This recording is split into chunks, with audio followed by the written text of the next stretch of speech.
Why should I use BONOSS Hubcentric wheel spacers?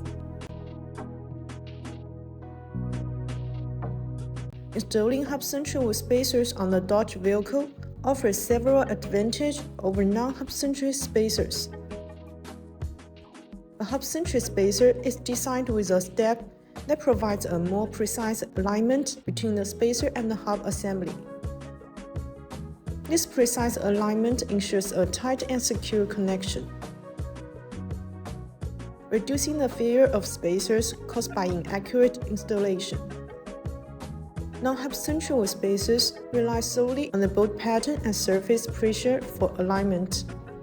This can lead to issues such as uneven force distribution and potential for movements or vibration during operation, which can in turn cause damage or premature failure of the spacer.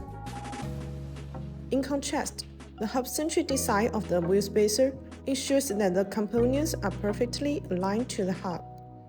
This not only makes the installation process easier, but also significantly improves the reliability and longevity of the connection.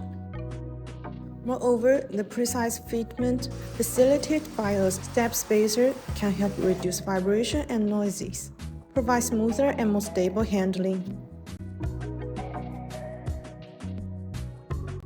That's all for today's video. If you have any questions about BONOSS wheel spacers, please leave your comments below. See you next time. Bye bye!